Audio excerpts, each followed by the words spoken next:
Tout est énergie. Tomber, se relever, commencer, recommencer, tout. Parce que trop souvent, l'être humain a tendance à s'enfermer et se conformer dans la boîte de la pensée. La sienne ou celle des autres. Ou encore dans sa zone de confort.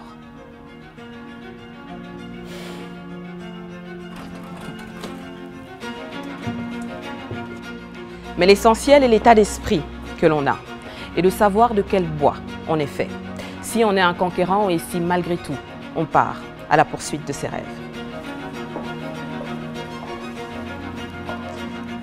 Si peu importe les défis, on se bat pour ce en quoi on croit. Enfin bref, ils m'ont dit que je n'ai qu'une minute pour captiver votre attention. Mais tout ça, c'est pour vous dire que cette plateforme où on peut se confier, s'exprimer, inspirer, s'autonomiser, grandir, découvrir, mettre en lumière est bientôt là. Cette plateforme s'appelle Au-delà de la surface.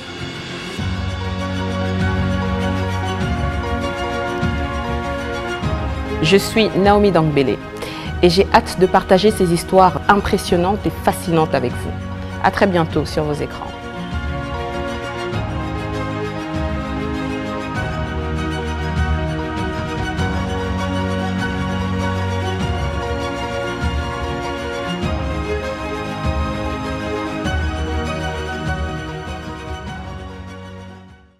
Très heureuse de vous retrouver pour ce nouvel épisode. Je suis Naomi Dangbélé. Bonjour et bienvenue dans ce nouvel épisode d'Au-delà de la surface.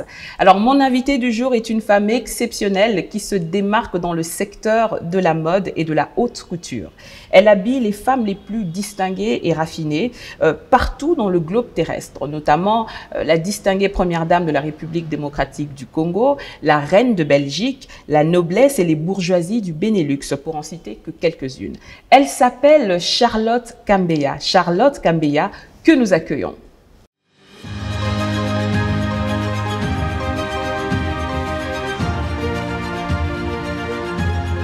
Charlotte Kambeya, magnifique et radieuse, bonjour.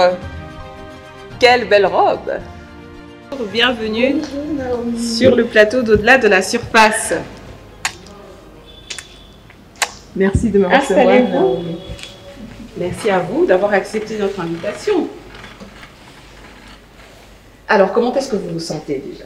Je me sens très très bien au-delà de la surface.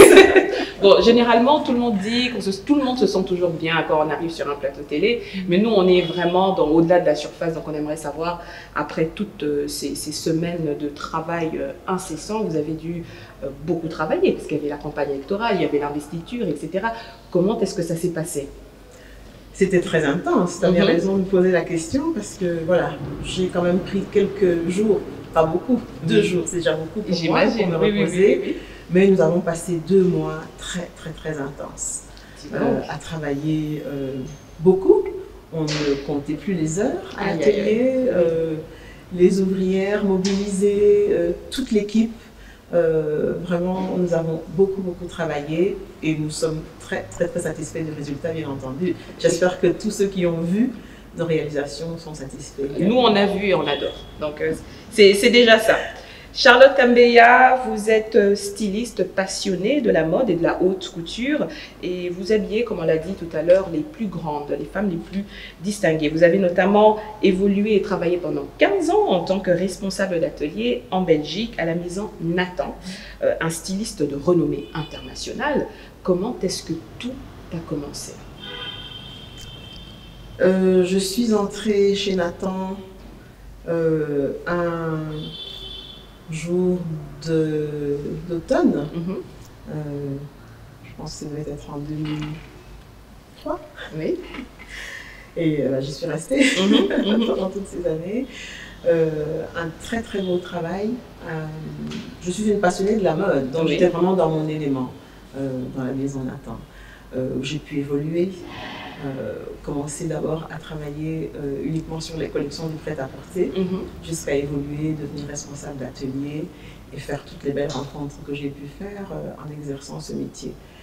Tout s'est très bien déroulé. Je me suis vraiment épanouie à cette place-là. Et voilà, j'ai fait tout ce que je pouvais donné le meilleur de moi-même déjà. Je me suis très bien exprimée au sein de cette entreprise. J'y ai beaucoup évolué et c'était vraiment très très bien. Est-ce que ça a été facile pour vous en tant que femme de couleur de gravir les échelons dans ce secteur aussi, dans ce secteur de luxe en fait en Belgique? Ça c'était le gros challenge, bien entendu.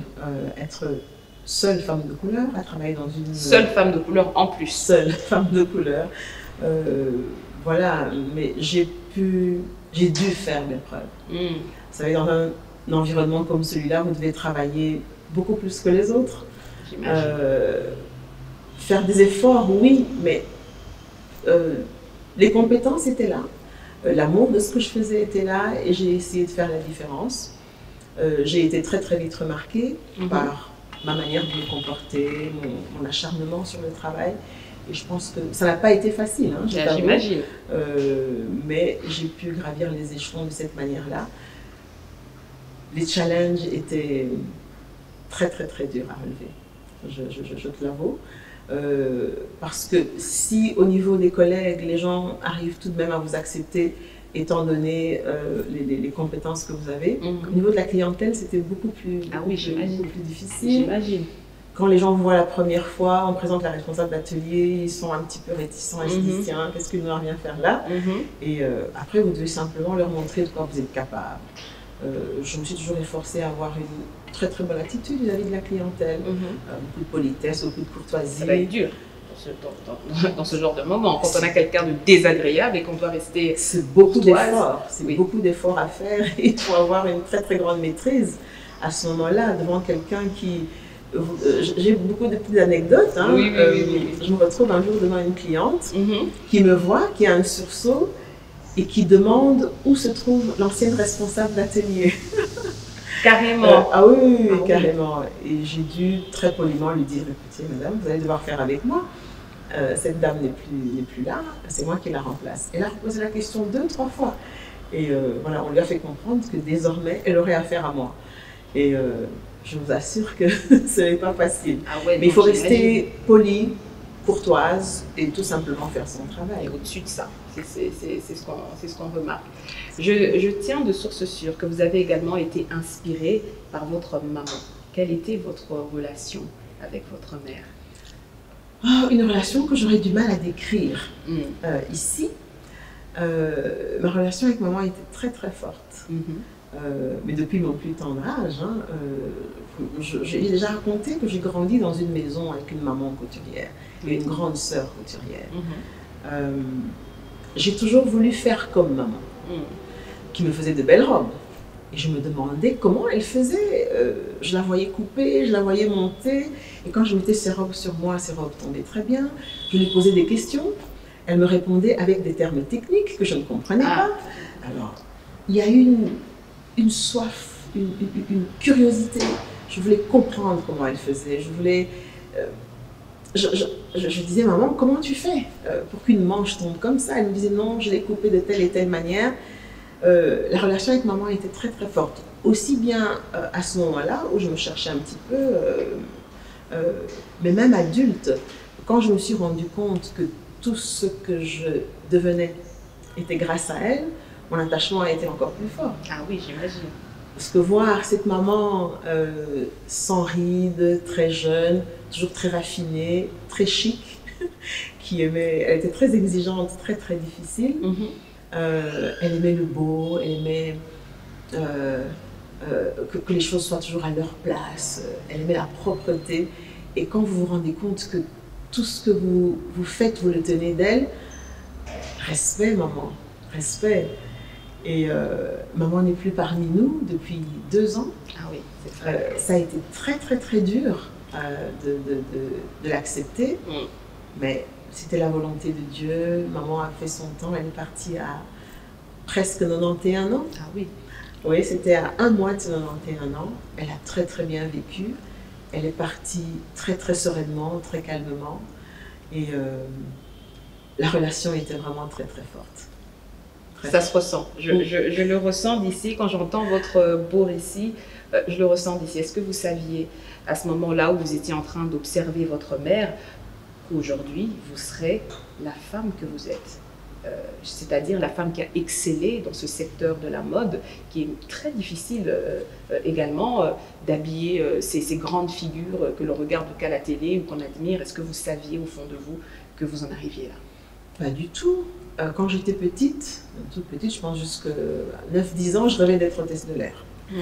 Ah oui. Ensuite, je voulais, là ce n'était plus un rêve, mais je voulais faire la médecine. Donc je me suis orientée vers les humanités scientifiques. Loin de moi l'idée qu'un jour je pouvais être à 100% dans les aiguilles, les tissus et les ciseaux. Donc, en regardant maman, c'était juste l'envie de m'amuser, l'envie de faire comme elle, comme tout enfant. Mais à ce moment-là, je ne m'étais pas projetée dans l'univers dans lequel je suis actuellement, pas du tout. Tout se passe bien à la maison Nathan, vous évoluez après 15 ans de bons et loyaux services et puis vous décidez de revenir à Kinshasa en pleine période Covid. Pourquoi? Ça n'a pas été un coup de tête. Ma carrière se passait très très bien chez Nathan. Une envie de revenir chez soi, une envie de revenir à la maison. Et pourquoi cette envie? Dans l'univers de la mode, je suis une personne très très créative. Et lorsque vous travaillez au service d'une autre maison, bien entendu, je m'exprimais, voilà, j'explosais au niveau de la créativité. J'avais envie de faire autre chose, de me mettre dans un univers où je pouvais, sans trop de contraintes, m'exprimer. Je sentais qu'il y avait des choses au fond de moi qui étaient certainement étouffées, étant donné que je n'avais pas les pleins pouvoirs, si je peux m'exprimer ainsi. Mais l'envie de retourner en Afrique, principalement au Congo, cette envie était là, me trottait depuis quelques années. La seule chose qui me retenait était l'âge de mes enfants. Ils ont grandi. Tout le monde va aller au supérieur. Vous en avez combien? 3 enfants. 2 filles et un garçon. Oh, 2 chiffres en plus. Et je me suis dit, c'est maintenant ou jamais. Après avoir fait cette belle carrière en Belgique, à la maison Nathan, pourquoi ne pas rentrer chez nous? Et la chose qui m'a le plus motivée était le fait que, comme je le dis, j'étais la seule de couleur chez Nathan.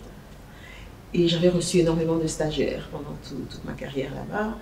Et toutes les jeunes filles que je recevais qui venaient d'ici, soi-disant avec ou un diplôme d'humanité ou une école supérieure, technique, n'avaient pas du tout les compétences. Je n'arrivais pas du tout à travailler avec elles. Je me suis dit, qu'est-ce qui se passe? Et lorsque je revenais de temps en temps pendant les vacances, je voyais un petit peu le niveau des ateliers chez nous. Je me suis dit, mon Dieu, qu'est-ce qui se passe ici? J'ai vraiment eu envie de revenir, pas seulement pour ouvrir un atelier, mais aussi pour me mettre dans la formation. Et aider les jeunes filles à approfondir, à asseoir leurs connaissances au niveau de la couture. Comment est-ce que ça s'est passé quand vous êtes arrivé à Kinshasa? Et aussi, comment est-ce que vous en êtes arrivé à habiller la très distinguée première dame? On veut savoir, nous on veut savoir comment ça s'est passé. Mais je vais te le dire, je n'ai pas commencé à habiller la première dame en 2020 lorsque je suis arrivée. J'ai commencé avant de venir. Ça on ne savait pas, c'est bon à savoir. Non, j'ai commencé à travailler pour la très distinguée première dame avant de m'installer ici. Et pour tout te dire, Naomi, la tenue que la première dame portait à l'investiture en janvier 2019 était confectionnée par moi. Voilà. Donc j'ai commencé à travailler pour elle en étant toujours en Belgique, en étant toujours en fonction en Belgique. Mais le projet était déjà là. Tout était prêt pour que je vienne m'installer. Il fallait le temps que j'envoie mon matériel. J'ai beaucoup bougé entre la Belgique et Kinshasa pendant presque une année. J'étais ici tous les mois pour recruter, pour former. Tout le matériel était là. Et tout s'est arrêté au mois de mars 2020. Covid arrive, nous sommes tous cloîtrés pendant quelques mois. Je suis malade de Covid. Aïe, aïe, aïe. Ah oui, j'y suis passée, c'était pas facile. Aïe, aïe, aïe, aïe. Et donc, entre mars et juin, les frontières sont fermées, on est chez nous, il n'y a plus rien qui se passe. Et à ce moment-là, j'avais déjà informé mon ancien employeur que je partais. Et avec l'arrivée de Covid, ils se sont dit, bon, elle va changer d'avis, le monde est, voilà, comme il était à ce moment-là, t'imagines un petit peu, je vais peut-être changer d'avis. Nous avons rediscuté au mois de juin, je leur ai dit, écoutez, les frontières vont ouvrir, je vais quand même refaire un tour à Kinshasa, voir comment ça se passe là-bas, prendre la température. Si c'est bon, quand je reviens, nous prenons la grande décision. Donc je reviens à Kinshasa au mois de juillet 2020 et je fais les démarches pour trouver des locaux, tout se passe bien. Covid n'était pas au niveau où il était en Belgique. Je me rends compte finalement que c'était très très très grave en Europe. Ça l'était moins ici. Malgré les conditions sanitaires, tout le monde redoutait que ça allait être le chaos en Afrique, mais ça n'était pas du tout ça. Et je fais le point donc en juillet 2020 à Kinshasa et quand je rentre, je pose ma démission. Ah oui. Et je débarque à Kinshasa au mois d'octobre 2020. Comment est le marché quand vous arrivez ici? Comment ça se passe justement avec vos couturières, etc. au moment où vous arrivez? Parce que bon, vous avez quand même besoin d'aide, vous avez besoin d'avoir des couturières, etc. pour confectionner vos tenues. Comment est-ce que ça se passe à ce moment-là? Mais les personnes étaient recrutées déjà. Ah! Je suis allée entre Kinshasa et Bruxelles pendant une année. Tout ça a été organisé. Et lorsque je suis venue en juillet, j'ai reconfirmé aux personnes qui avaient déjà été sélectionnées que je revenais m'installer à tel moment. Donc lorsque j'arrive, les locaux sont prêts, le matériel est sur place, le personnel est recruté et nous commençons à travailler directement. Et je n'aime pas parler de peur, je n'avais pas peur. Je redoutais un petit peu le rythme auquel les choses allaient se passer, mais ça a pris très très vite. Parce que voilà, mes allées et venues avaient fait que certaines personnes savaient que je venais m'installer. Exactement. Et très très vite, les clients sont arrivés et je bénis Dieu. Je dis que quand Dieu donne la vision, il donne la provision. Naomi, je t'assure que c'était vraiment la main de Dieu ce qui s'est passé parce que les choses ont pris très très vite. Ouvrir en octobre et se retrouver, pas débordé, mais presque au mois de décembre et janvier. Ah oui. C'était une grâce. Ah oui, j'imagine. Moi, j'aimerais que l'on retourne un tout petit peu en arrière par rapport à votre vie. On a parlé de votre vie professionnelle, mais là, on va un tout petit peu s'incruster dans votre vie privée. Vous avez été marié et vous avez connu des difficultés dans votre couple. Comment est-ce que ça s'est passé et à quel moment est-ce qu'on se dit « je ne peux plus, je pars » Comment ça s'est passé? Ah, là tu rentres vraiment dans ma vie privée. Je vais... voilà. Je n'ai aucun souci à parler des difficultés que j'ai traversées. Parce que je les ai assumées. Et surtout parce que j'en suis sortie. J'en suis sortie forte, j'en suis sortie transformée, j'en suis sortie mûre et j'en suis sortie vaillante en me disant si tout cela m'est arrivé, c'est que je devais passer par là. Et ça a fait de moi la femme que je suis aujourd'hui, certainement. Il n'y a pas des séquelles? Oh, il y en a, j'imagine qu'il y a eu de la, allez, je vais le dire comme ça de manière brute, de la violence psychologique. Est-ce qu'il n'y a pas des séquelles qui restent après ce que vous avez traversé? Il y a des séquelles, mais avec ça, il faut faire très attention pour ne pas faire subir à votre entourage, aux enfants, voilà, aux personnes qui continuent avec vous. Parce que bon, ça, c'était une étape. La page est tournée, il ne faut pas que ces séquelles viennent affecter toute la suite et la suite de votre vie. Les séquelles sont là, mais je pense que je les surmonte et j'essaye de les effacer petit à petit. J'y parviens parce que le souci que j'ai, c'est de n'affecter personne de mon entourage avec ces séquelles. D'où est-ce que vous tirez votre force et votre sérénité? Ah, de la prière, certainement. Je ne vois pas quel autre appui je peux avoir si mon Dieu, qui m'a toujours équipée, soutenue. Quand je suis à genoux, j'oublie tout. J'oublie tout, je dépose toujours tout au pied de Dieu. Et je ne vois pas qui d'autre peut me donner la force que Dieu me donne. Est-ce que la critique ou le jugement ne vous fait pas peur? Parce que à ce moment-là, avant de partir, on réfléchit beaucoup à ce genre de choses. Qu'est-ce que les gens vont dire, et les enfants, etc. Est-ce que ces choses ne vous effraient pas? Ou ne vous ont pas effrayé, si, parce que vous en êtes sorti? Bien entendu, vous connaissez très bien le regard que notre société pose sur une femme séparée, malheureusement, oui. Divorcée. Déjà sur une femme célibataire, c'est très dur. Alors imaginez quand vous avez été marié et que vous vous dites tiens, je vais en sortir. Les premières personnes qui vous regardent de travers, c'est déjà la famille. Qu'est-ce que tu vas faire? Qu'est-ce que tu nous fais? Ah, c'est quoi? Qu'est-ce qui se passe là? Voilà. Qu'est-ce que tu nous fais? C'est comme si c'est eux qui subissaient. Les gens ignorent totalement ce que vous êtes en train de vivre, toutes vos douleurs, toutes vos peines. Où vous en êtes, ça, je ne vais pas dire que ça n'intéresse personne, mais les gens pensent au qu'en dira-t-on, l'image de la famille. Personne n'a divorcé dans notre famille, tu seras la première, tu viens un petit peu faire tâche. Je t'assure que c'est ça qui m'a, je ne veux pas dire retenu, je me suis posé beaucoup de questions à un certain moment. Mais ce n'est pas de l'égoïsme, mais il fallait que je sorte, je vais dire, de cet enfer. Parce que quand vous êtes dans un environnement où vous êtes en train de vous détruire, ce n'est pas bon.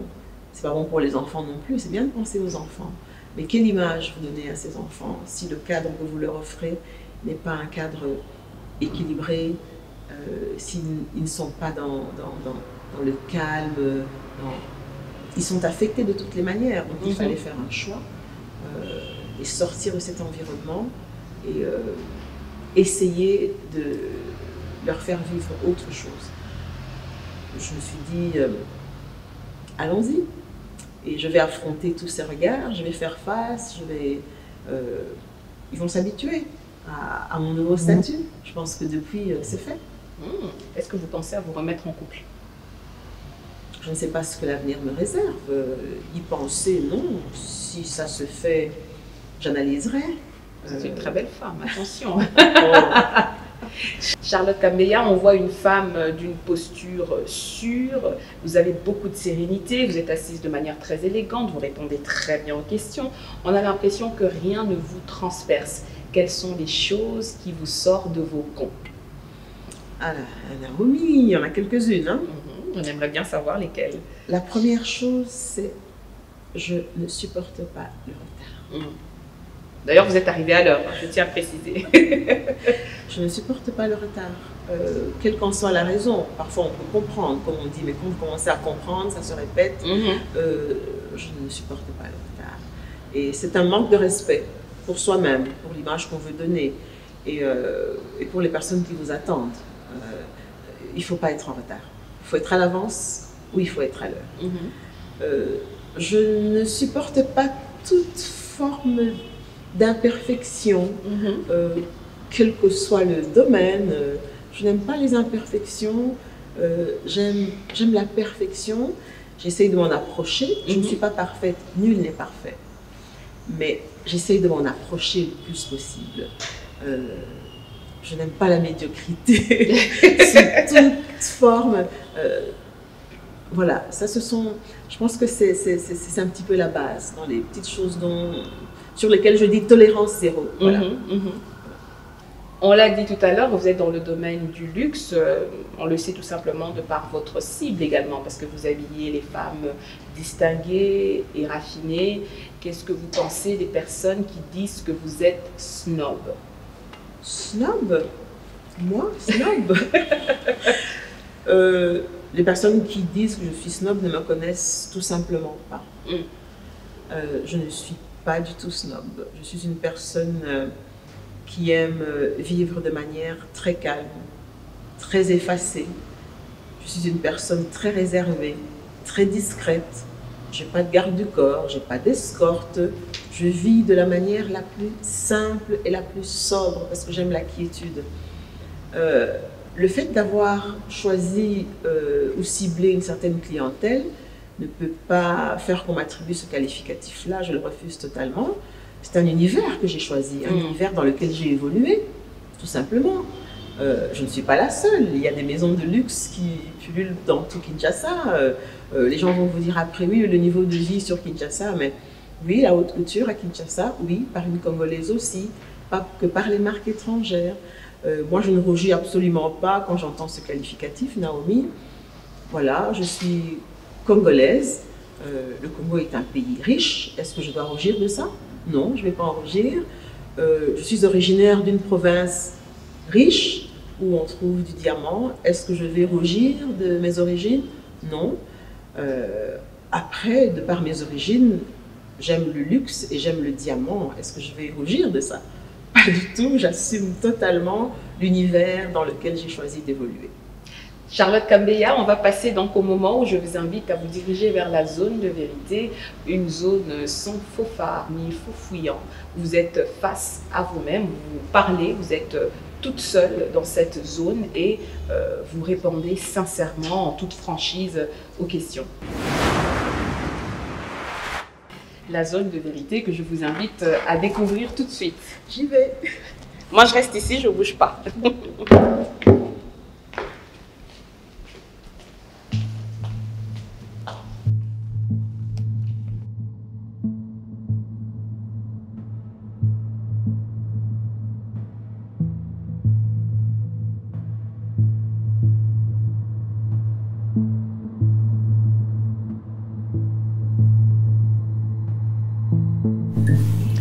Charlotte Kambeya, vous êtes dans la zone de vérité.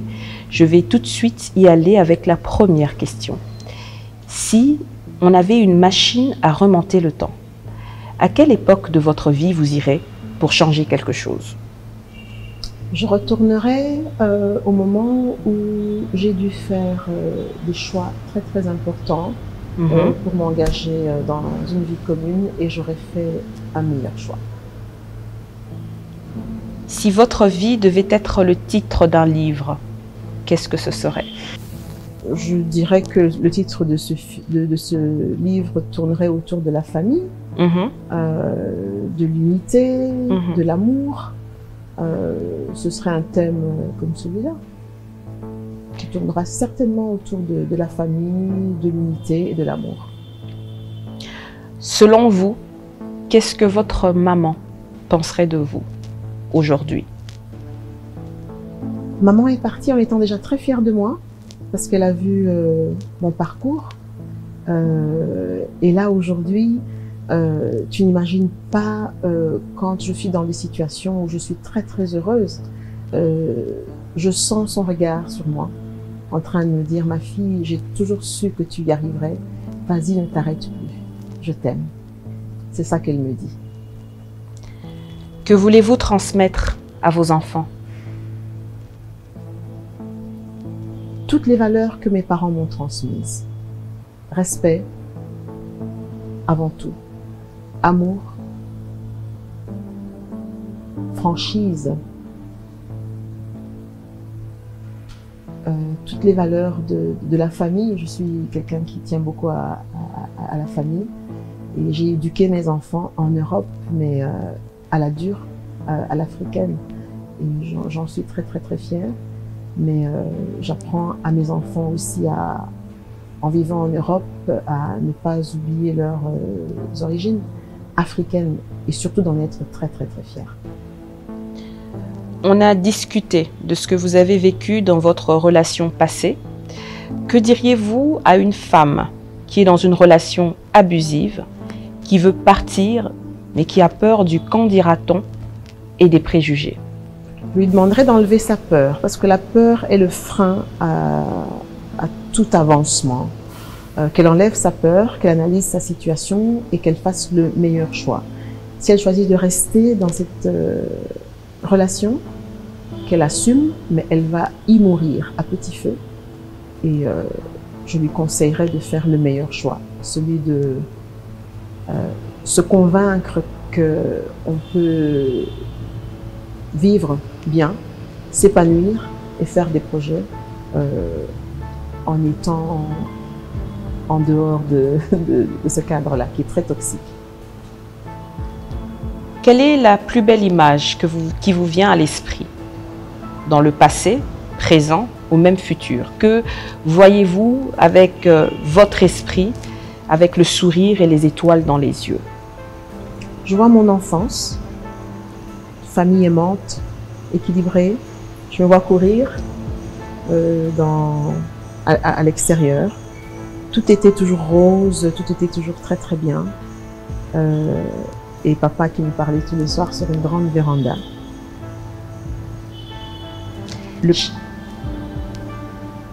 Allez-y. L'image dans le présent, c'est mes enfants qui évoluent bien, qui sont en bonne santé, Dieu merci.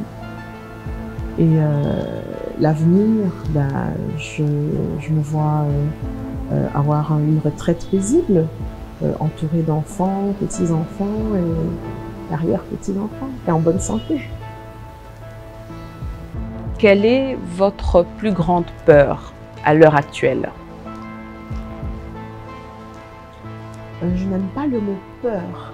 Il y a des choses que je peux redouter, je peux avoir des craintes, parce que je n'aime pas le mot peur, mais ça pourrait certainement être par rapport à tous les projets que j'ai, que j'aimerais voir se réaliser.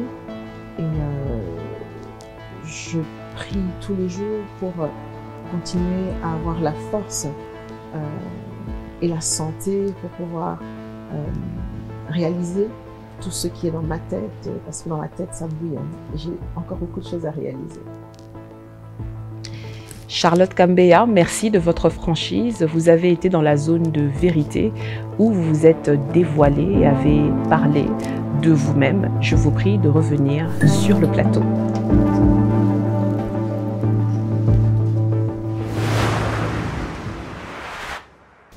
Charlotte Kambeya, félicitations. Vous avez affronté la zone de vérité. Bravo. Je l'ai fait. Alors, qu'est-ce que vous en avez pensé? Quelle a été votre impression? Oh là là, c'était particulier, hein, la petite lumière là. Oui. C'était très particulier. C'était assez profond. Je ne m'attendais pas à ces questions-là. J'espère que j'ai bien répondu, mais très bien voilà, répondu. Il y a des questions qui m'ont demandé d'aller chercher au fin fond. Et c'était particulier. J'étais un petit peu surprise. Ah, ben, nous, on aime ça. On aime beaucoup les réactions lorsque les invités sortent de la zone de vérité. Quelle est votre couleur favorite? J'aime l'orange. Comment est-ce que vous décririez cette couleur à une personne non-voyante?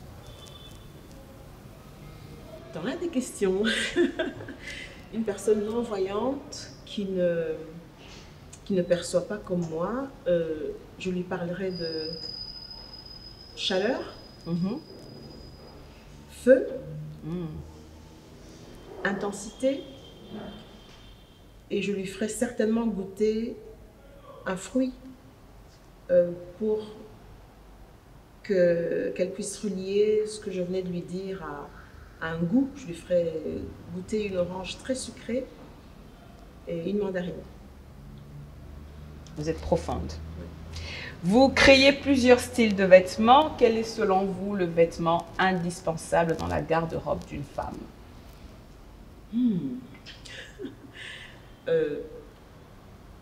En sachant que toutes les femmes n'ont pas les mêmes goûts et que notre jeunesse s'habille de manière très particulière. Je dis ça parce que je ne m'habille pas de la même manière que mes enfants. Parlons de femmes alors. Hein? Je ne vais pas les filles 22 et 26 ans, non. Je ne vais pas les mettre dans la catégorie de ce que je vais décrire parce que les jeunes se mettent beaucoup en pantalon et je suis en pantalon une fois par an. Oh. Voilà, c'est très particulier. Ah oui. Pantalon. Oui. Dans une garde-robe, il faut de jolies robes, il faut de jolies 2 pièces, jupe et petit haut très structurés, manches courtes, manches longues, ça dépend, voilà, on est au bureau ou voilà, on est chef d'entreprise ou on est plutôt secrétaire de direction. Jupe robe. Et pour celles qui aiment les pantalons, mettez des pantalons dans des matières souples, soyeuses. Et à l'offre des beaux chemisiers. Ah, voilà. Magnifique. Vous avez parlé de la culture congolaise que vous inculquez à vos enfants dans la zone de vérité. Qu'est-ce que vous aimez le plus dans la culture congolaise? Nos valeurs. Nos valeurs de respect, nos valeurs de vie de famille. Après avoir vécu longtemps en Occident, la chose qui vous fait le plus peur, pour laquelle je suis revenue, je peux te le dire, c'est de voir les personnes âgées qui me sont si chères abandonnées dans des homes. Et j'ai dit à mes enfants, ne me faites jamais ça. Et si je ne leur avais pas donné l'éducation que je leur ai donnée, j'avais peur de finir comme ça. Et j'aime nos valeurs de famille, d'unité, d'accompagnement, de respect de nos personnes âgées jusqu'au bout. C'est vraiment ce côté-là que j'aime beaucoup. Et si vous ne l'inculquez pas aux enfants, je vous assure que le modèle qu'ils voient en Europe, c'est ça qu'ils vont copier. Malheureusement. Oui, malheureusement. Ils vont vous mettre dans des homes et voilà, venir vous voir pour votre anniversaire et puis apporter un gâteau pour Noël. Et non, jamais, jamais ça. Qu'est-ce que vous voulez apporter en tant que styliste au Congo et même à l'Afrique? Une nouvelle manière de voir la mode. On peut vraiment vivre de la mode. Et je pense que beaucoup de personnes qui se sont engagées dans ce métier ici, c'est une impression que j'ai. Je pense qu'en parlant avec beaucoup de couturières, parce qu'elles ne veulent même pas se faire appeler styliste, et c'est dommage. Beaucoup ne savent pas pourquoi ils ont choisi ce métier, et beaucoup le font de manière, comment je peux dire, c'est alimentaire. Voilà, c'est pour en vivre au jour le jour, mais pas pour faire carrière. Je leur montre l'exemple de grands stylistes qui ne sont même plus là, dont on parle encore aujourd'hui. Coco Chanel n'est plus là depuis très longtemps, Yves Saint Laurent non plus. Mais ce sont des grands noms et nous consommons ces produits ici en Afrique. Et je souhaiterais, par le travail que je fais, redonner de l'espoir à toutes celles qui s'engagent encore dans ce métier. Allez-y, travaillez, apprenez encore et encore, perfectionnez-vous, aimez la perfection. Et ce n'est que de cette manière-là qu'on peut laisser un nom dans ce métier, pas autrement. Je vais clôturer avec cette question. Quels sont vos projets à court, moyen et long terme? J'en ai beaucoup, donc en parlant de cette manière de voir, j'ai le projet d'ouvrir une école de haute couture. Voilà. J'aimerais que ça se réalise dans les plus brefs délais. Au-delà de ça, participer un tout petit peu à ce qu'il y ait un renouveau au niveau du programme dans les écoles techniques et professionnelles en couture. Toutes ces écoles sont un petit peu à l'abandon, le programme n'a pas été revu depuis très longtemps, les profs n'ont pas été remis à niveau depuis très très longtemps. Le matériel est inexistant dans ces écoles, donc elles apprennent sans le matériel qu'il faut. Et j'aimerais vraiment contribuer à tout cela. C'est une des raisons pour laquelle je suis revenue aussi. C'est vrai, parce qu'à un certain moment, une certaine époque, je ne sais pas si c'est toujours le cas aujourd'hui, lorsqu'une jeune femme n'était pas brillante, on va dire, à l'école, on lui disait « toi, on va t'envoyer faire couper-couture ». Voilà. Alors que c'est un métier de précision, c'est des calculs, c'est des tailles qu'il faut prendre, il faut créer ce que l'on a dessiné. Donc c'est un métier assez... Et beaucoup en sont restés là. Voilà, je ne sais pas bien calculer, je vais aller faire la couture. Mon Dieu, mais quelle erreur! Ah oui, alors là... On ne fait que ça, des calculs en couture, parce qu'il faut savoir prendre des mesures, comme tu le dis. On construit un patronage, on le passe en prototype, on fait des essayages, on épingle. Il n'y a pas... Parmi les métiers de précision, il y a ce métier-là. Quand vous voyez le mètre ruban qui est bien gradué en millimètres, vous ne respectez pas les millimètres. Je dis toujours, c'est comme en pharmacie, vous surdosez, le patient meurt, mais vous sous-dosez, il meurt quand même, parce que vous n'avez pas respecté le traitement. Donc il faut beaucoup de précision pour arriver à faire un travail excellent. Et c'est un métier d'excellence, vraiment, j'y crois. Charlotte Kambeya, merci d'être venue sur le plateau d'Au-delà de la surface. C'était un plaisir pour mon équipe et moi de vous recevoir. J'espère que ce n'est pas la dernière fois. Merci Naomi de m'avoir reçu au-delà de la surface et l'accueil était très très chaleureux. Je te remercie beaucoup. C'est avec grand plaisir. C'était Au-delà de la surface avec Madame Charlotte Kambeya et Naomi Dangbele. À très bientôt pour de nouveaux épisodes.